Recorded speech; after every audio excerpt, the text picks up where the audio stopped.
Cierra los ojos por un momento. Imagina que una chica de 20 años sale de un bautizo familiar. Sonríe, le dice a su mamá que regresa en un rato, que solo va a dejar unas cosas, que no tarda. Eso fue lo último que escuchó su familia de ella. Lo que nadie sabía es que esa noche, al otro lado de la ciudad, una familia entera ya estaba planificando su fuga. Antes de que los médicos pudieran hacer algo, ya habían decidido que la historia de Monse no importaba. Y lo más perturbador de todo, uno de ellos era el hombre que decía amarla.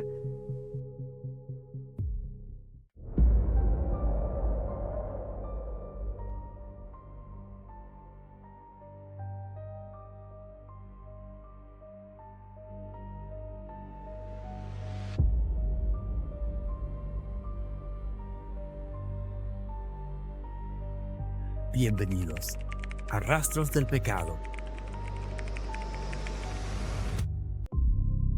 Montserrat Bendímez Roldán tenía 20 años cuando su vida fue arrebatada.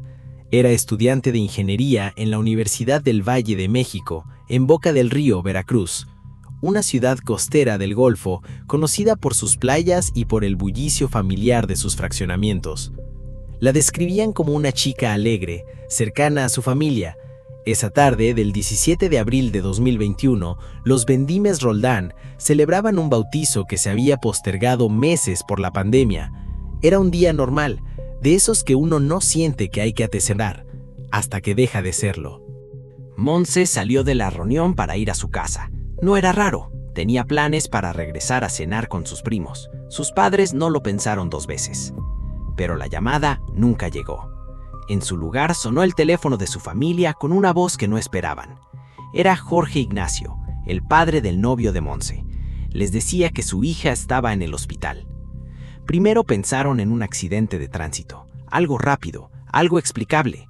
Cuando llegaron a la clínica privada en Boca del Río, la realidad los golpeó de una forma que ninguna palabra puede describir bien. Monse estaba inconsciente. Tenía fracturas en el cráneo, en el cuello, en un brazo, hematomas en todo el cuerpo, y los médicos no sabían si iba a despertar. Y Marlon, su novio, ya no estaba por ningún lado. En las primeras horas hubo una esperanza frágil. Los médicos dijeron que iban a luchar. La familia no se movió del hospital. Amigos, vecinos, conocidos comenzaron a llegar. Las redes sociales empezaron a llenarse de mensajes de apoyo, velitas digitales, oraciones, hashtags que pedían que Monse despertara. Por un momento pareció que la historia podría tener otro final, pero las horas pasaban y Monse no despertaba. Lo que la familia fue descubriendo en esas horas no era un accidente, era una historia de violencia que venía de mucho antes. Marlon Botas Fuentes era el novio de Monse, hijo de empresarios conocidos en Boca del Río. Sus padres tenían restaurantes, salones de eventos, eran una familia con recursos, con contactos, con nombre. Y eso, como veremos, lo cambiaría todo. La noche del 17 de abril, Marlon fue a visitar a Monse a su domicilio en el fraccionamiento Casas Tamsa. La misma tarde del bautizo, la misma tarde en que Monse le dijo a su mamá que regresaba en un rato. Lo que ocurrió dentro de esa casa solo lo sabe él, pero las lesiones hablaban solas. Fractura de cráneo, fractura de cuello, fractura de brazo, hematomas en todo el cuerpo. Las heridas indicaban que el ataque había sido severo, sostenido y de una violencia que no deja lugar para la palabra accidente. Pero nadie imaginaba lo que vendría después. Cuando Marlon vio que Monse estaba en estado crítico, no llamó a la ambulancia, no llamó a los servicios de emergencia, llamó a sus padres. Jorge Ignacio y Diana, los padres de Marlon, llegaron a la escena y en lugar de marcar el número de emergencias, trasladaron a Monse ellos mismos a un hospital privado. La llevaron y la dejaron ahí, sin dar su nombre, sin quedarse, sin dar la cara. Esa misma noche, Marlon, sus padres y sus hermanos huyeron de Veracruz. Y entonces, algo no cuadraba. ¿Por qué huir si fue un accidente? ¿Por qué no llamar al 911? ¿Por qué desaparecer antes de que Monse pudiera hablar? Porque Monse sí habló. Antes de quedar inconsciente, alcanzó a decirle a alguien quién la había atacado. Su madre, Cecilia Roldán, lo confirmaría meses después en entrevistas. Fue su propia hija quien señaló a Marlon Botas como su agresor. Fue entonces cuando la investigación tomó un giro inesperado. La Fiscalía General del Estado de Veracruz abrió la carpeta de investigación 1250-2021 por el delito de feminicidio. Se cateó la casa de los padres de Marlon el 1 de mayo. Jorge Ignacio recibió a los policías con una sonrisa. Con una sonrisa. La imagen circuló en redes sociales y encendió la indignación de miles de personas en Veracruz y en todo México. Aquí estaba el padre de un hombre acusado de matar a una chica de 20 años, recibiendo a la policía como si nada. Sin embargo, la historia no terminaba ahí. 2 meses después del ataque, Interpol emitió una ficha roja para Marlon Botas, buscado en 194 países. Se especulaba que podría estar en Houston, Texas, donde la familia había viajado poco antes, precisamente a vacunarse contra el COVID-19. Semanas antes de que todo pasara, habían salido del país con normalidad, como si nada estuviera por ocurrir. La fiscalía ofreció 250,000 pesos de recompensa por información sobre su paradero, y las semanas se volvieron meses, y los meses se fueron acumulando sobre la familia de Montse como una deuda que nadie quería pagar.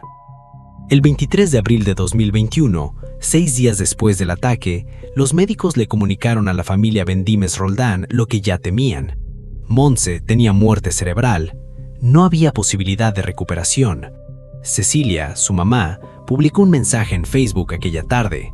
No era un comunicado, era el dolor de una madre que acababa de perder a su hija y que buscaba palabras donde no las hay.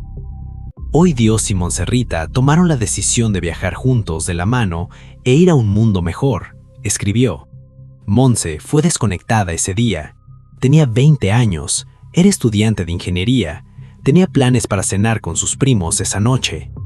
Y mientras su familia despedía a su hija, el hombre señalado de haberle arrebatado la vida estaba en algún lugar del país o quizá ya fuera de él, libre, con dinero, con contactos, con la protección de las personas que debían quererlo. La investigación avanzó en varios frentes al mismo tiempo.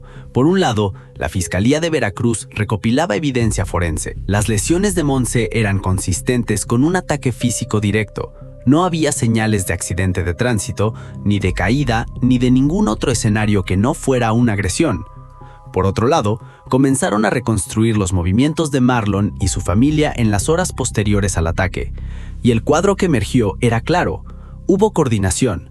Hubo decisiones tomadas para proteger al agresor, no a la víctima.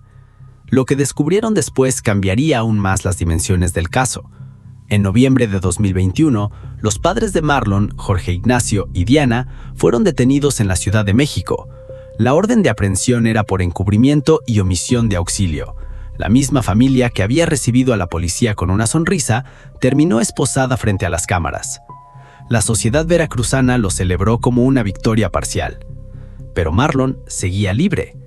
Con los padres detenidos, muchos pensaron que era cuestión de tiempo, que el círculo se estaba cerrando, que tarde o temprano Marlon aparecería. Y en mayo de 2022, más de un año después del feminicidio, publicó un video. Se identificó con nombre y apellido, dijo que era inocente, que lo que pasó fue un accidente, y pidió que liberaran a sus padres. La hermana de Montse, Leslie, respondió con una sola pregunta publicada en redes. ¿Las huellas en el cuerpo de mi hermana también fueron un accidente? Semanas después de ese video, en junio de 2022, Marlon Botas fue capturado en Mérida, Yucatán. Los agentes de la Fiscalía de Veracruz realizaron un cateo en la casa de su abuela, en el fraccionamiento Alto Lozano. Ahí estaba, escondido en la casa de su abuela. Fue trasladado a Veracruz y vinculado a proceso por el delito de feminicidio. Un juez le impuso prisión preventiva oficiosa. Había pasado más de un año prófugo, un año en que la familia de Montse no durmió bien, no descansó, no tuvo paz. Y entonces lo encontraron. Pero la historia de la justicia para Montse estaba lejos de terminar. El caso de Marlon Botas es en muchos sentidos un manual de los mecanismos que sostienen la violencia de pareja. No se trata de un desconocido, se trata del novio, del hombre que debía ser el vínculo de confianza más cercano. Y eso es exactamente lo que hace que este tipo de crimen sea tan devastador. Ocurre en el lugar donde se supone que estás más segura. El comportamiento posterior al ataque revela también algo que los especialistas en violencia de género conocen bien: la mentalidad de quien no asume responsabilidad. Marlon no llamó al 911, no se quedó junto a Monse, no entregó ninguna versión hasta más de un año después, y cuando lo hizo, fue para negar, no para explicar. La familia que lo encubrió añade otra capa que el caso ilustra con claridad. La violencia de pareja no ocurre en un vacío, ocurre rodeada de redes que, consciente o inconscientemente, la protegen. El hecho de que Marlon tuviera los recursos para huir, esconderse, contratar abogados e interponer 6 amparos desde prisión, habla también de cómo el poder económico puede convertirse en un obstáculo para la justicia. El crimen no fue un arrebato incomprensible, fue el final de una dinámica que nadie vio o que nadie quiso ver. A 5 años del feminicidio, y en mayo de 2026, el juicio oral contra Marlon Botas Fuentes acaba de iniciar formalmente en Veracruz. La fiscal general del estado confirmó que el proceso será extenso. Hay muchos testigos que desahogar, peritajes forenses, dictámenes médicos. La primera audiencia se celebró a finales de abril de 2026. La siguiente fue fijada para el 8 de mayo. El abogado de la familia, Ramar Mendoza, ya presentó los alegatos de apertura. Pide la pena máxima, hasta 70 años de prisión.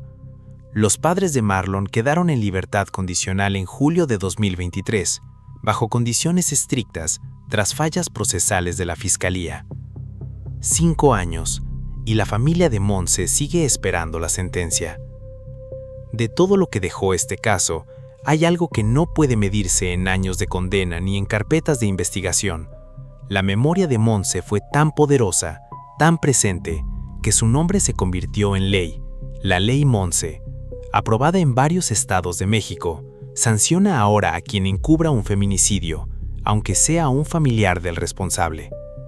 Ella tenía 20 años y planes para cenar con sus primos. Su historia merece ser recordada, no como un expediente, como una persona real. A veces, la persona más peligrosa en la vida de una mujer no es un extraño, es alguien que conoce su nombre,